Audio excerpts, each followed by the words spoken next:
کۆلیژی زانست لە ساڵی 1968 لە زانکۆی سلێمانیوە دامەزراوە. دواتر لە ساڵی 1970 گواستراوەتەوە بۆ شاری هەولێر. ئەم کۆلێژە لەو کاتۆ تاکو ئێستا بەردەوامە.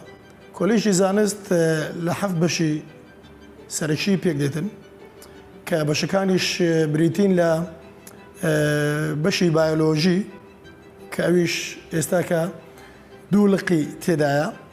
لقەکان هەرێک لە بایۆلۆجی پزیشکی و بایۆلۆجی گشتیە.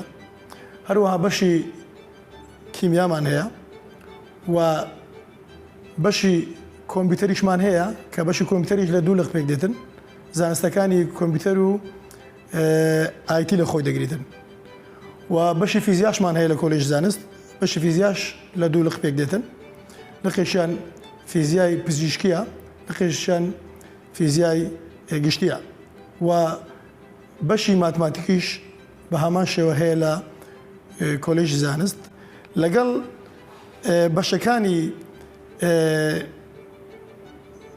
زانستەکانی زەوی و نەوت کە بەشی جیۆلۆجی پێدەگۆترێتن و کۆتا بەش کە حوتەم بەشە بەشی زانست و تەندروستی ژینگەیە.